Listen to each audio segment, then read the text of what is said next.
Bon, vous enregistrez et on va peut-être dupliquer cette feuille aussi. Ah oui, j'ai verrouillé une partie en fait. J'enlève le verrou. Voilà.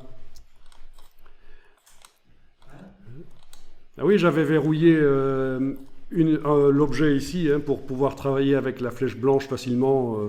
Je l'avais verrouillé. Donc je le déverrouille.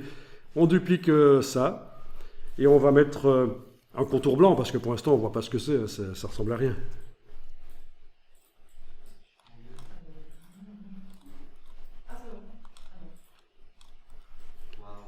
Voilà, on va mettre un contour blanc là-dessus. Donc on peut sélectionner tout ça, les deux parties, indiquer qu'on travaille sur le contour, le mettre en blanc,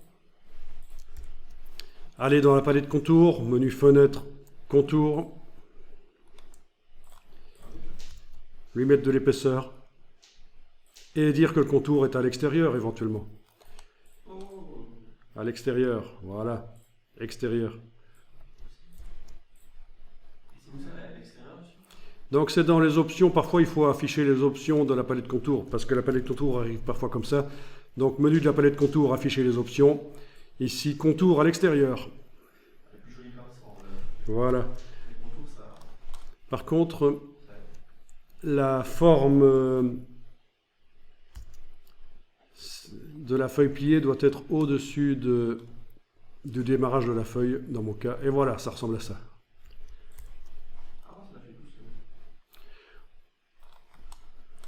Bien. Alors au niveau des extrémités, on a aussi le choix des extrémités, mais de toute façon à la fin elles vont disparaître les extrémités. Mais là, vous voyez, dans la palette tracée, on a les extrémités. Alors,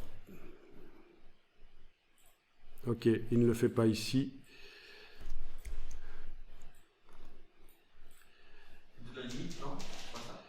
Les limites, oui, la limite est à 10.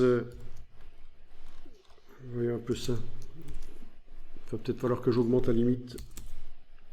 Oui, non, ça fait des trucs bizarres. Ok, on va laisser tomber cette partie-là. C'est pas très grave. S'il fallait, on pourrait faire la retouche après, mais de toute façon, le blanc va disparaître. Bien, je vais enregistrer.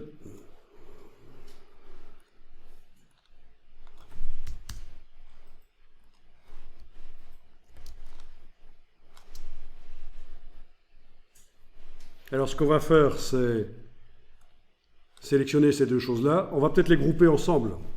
Objet associé, comme ça, ça fait un groupe. Non, écoutez, non, ne groupez pas parce que ça va vous embrouiller pour la suite. Je viens d'annuler le groupe, il n'y a pas de groupe. Ok. Alors, cette feuille-là, je vais la déplacer avec la touche Alt. Pourquoi est-ce que je vous ai dit d'annuler le groupe? C'est parce que quand on a des groupes, parfois quand on met des couleurs, ça arrive sur le groupe et pas sur les objets à l'intérieur. Et ça perturbe la réflexion quand on ne connaît pas encore bien Illustrator. Voilà. Donc avec l'outil de transformation manuelle, vous redimensionnez et vous positionnez la feuille quelque part. Voilà, voilà. Sur votre branche.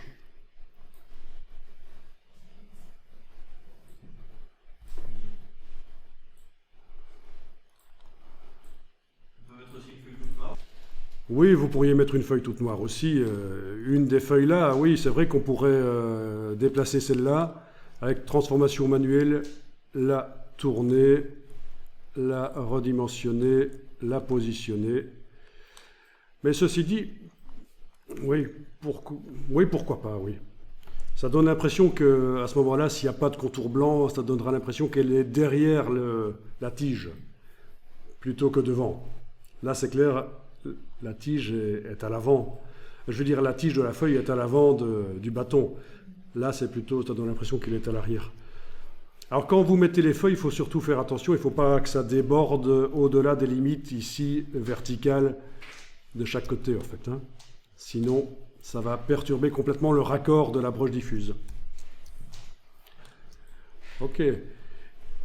J'ai dit broche diffuse, broche de motif. Ça perturberait donc, si vous dépassez de chaque côté le raccord de la broche de motif. Ok.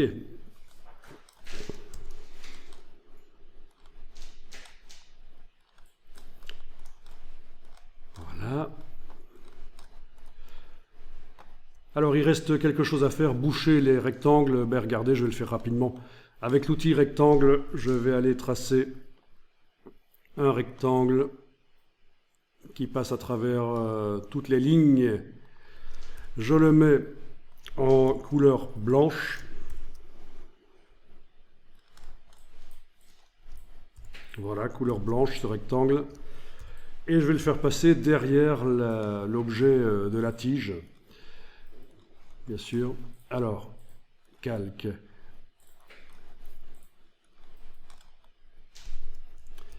Donc en fait, il faudrait qu'il aille sur le calque 5 que je déverrouille. Voilà, je le déplace sur le calque 5 et il faut qu'il aille sous le résultat de notre vectorisation de tout à l'heure. Voilà. Et là, vous avez tout ce qu'il faut pour faire une brush de motif. Le rectangle, il faut vraiment que je vérifie qu'il ne déborde pas. Ah oui, il déborde sur l'arrondi. Oui, on peut aller modifier, notamment avec l'outil de déformation. Tu pourrais aller le modifier, par exemple. Aller le repousser pour qu'il ne déborde pas sur l'arrondi, oui. Ouais, voilà. Oui, ça peut marcher aussi. L'essentiel, c'est d'arriver à boucher les trous derrière, quoi. Oui, toutes les méthodes sont bonnes. Je vais enregistrer le document ici. Et déjà, ça peut servir à faire une broche de motif. Maintenant, pour la suite, il faudra un bord blanc sur... pas ici, pas ici. Il faudra un bord blanc ici, ici aussi. Parce que je veux que quand ça se superpose, on arrive quand même à distinguer. C'est le contour blanc qui permettra ça. Mais ça, ce sera pour plus tard. Là, on va déjà faire le test de la broche de motif. Donc, dans la palette des formes, vous allez sélectionner tout ça et le déplacer dans la palette des formes. Et vous dites que vous voulez faire une forme de motif. OK. OK.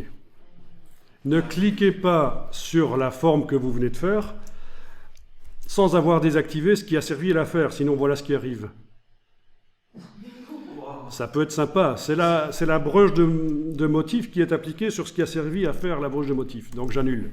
C'est le piège habituel, ça. Donc je clique à côté, voilà. Là, je prends le pinceau, je dessine, et ça marche. Après, il faut désélectionner, c'est ça? Au pinceau, on dessine avec la broche de motif, et on voit que ça fonctionne. Nickel. On pourrait même faire des formes. Par exemple, je vais faire une spirale. Les spirales sont encore ici. Il faut voir où elles se cachent, les spirales. Derrière l'outil crayon, sans doute. Ça a marché chez vous? Bon. Ah oui, derrière la ligne, en fait. Derrière la ligne, on a l'outil spirale. Voilà, je trace une spirale. Je clique sur la forme. Et voilà. Ah oui, qui est derrière la ligne, en fait. Et les spirales, pendant qu'on les crée, on peut modifier leur aspect. Là, par exemple, pendant que je suis en train de la tracer, si j'enfonce la touche Alt, voilà, j'arrive à faire une spirale un peu crawl, puis... Et du coup, monsieur, quand on fait des trucs comme ça et qu'on utilise le pinceau, est-ce qu'on sait les raccorder entre eux ou pas? On sait raccorder ça... Ah oui, oui, on sait continuer le tracé au pinceau. Oui, bien sûr, regarde, je viens d'activer sur la spirale. Il faut jouer avec la touche CTRL, commande du Mac, touche Alt, il faut jouer pour la spirale. Et quand on est totalement paumé aussi, on peut avec la spirale simplement cliquer et aller indiquer ce qu'on veut comme paramètre. Mais voilà, ta question c'est avec le pinceau. Oui, avec le pinceau, maintenant, toujours avec les mêmes brushes, je peux aller continuer. La brush, bien sûr, la spirale. Il faut... que le tracé soit activé.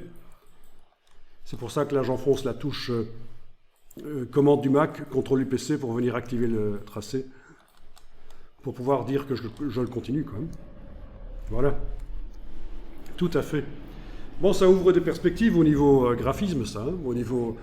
Parce que ça permet de faire des choses complexes facilement. Une fois qu'on a mis au point notre brush, on peut l'appliquer sur plein de choses complexes, ça peut être bien. Ah oui, et puis ça peut se mettre sur du texte aussi. Si je tape du texte ici.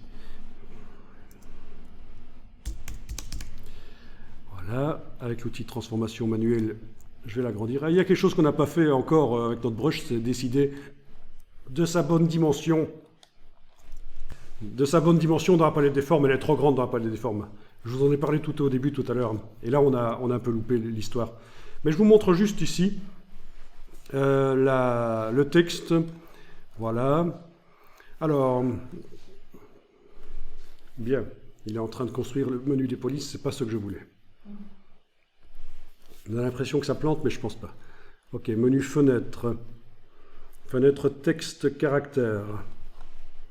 Quand vous faites des polices de caractère, il faut toujours mettre ici alignement optique dans la palette de caractère à cet endroit-là. Le texte aura un meilleur aspect. Les raccords entre les lettres. J'étais en métrique, je suis passé en optique. Ok, j'enlève la couleur du caractère. Je vais dans la palette aspect.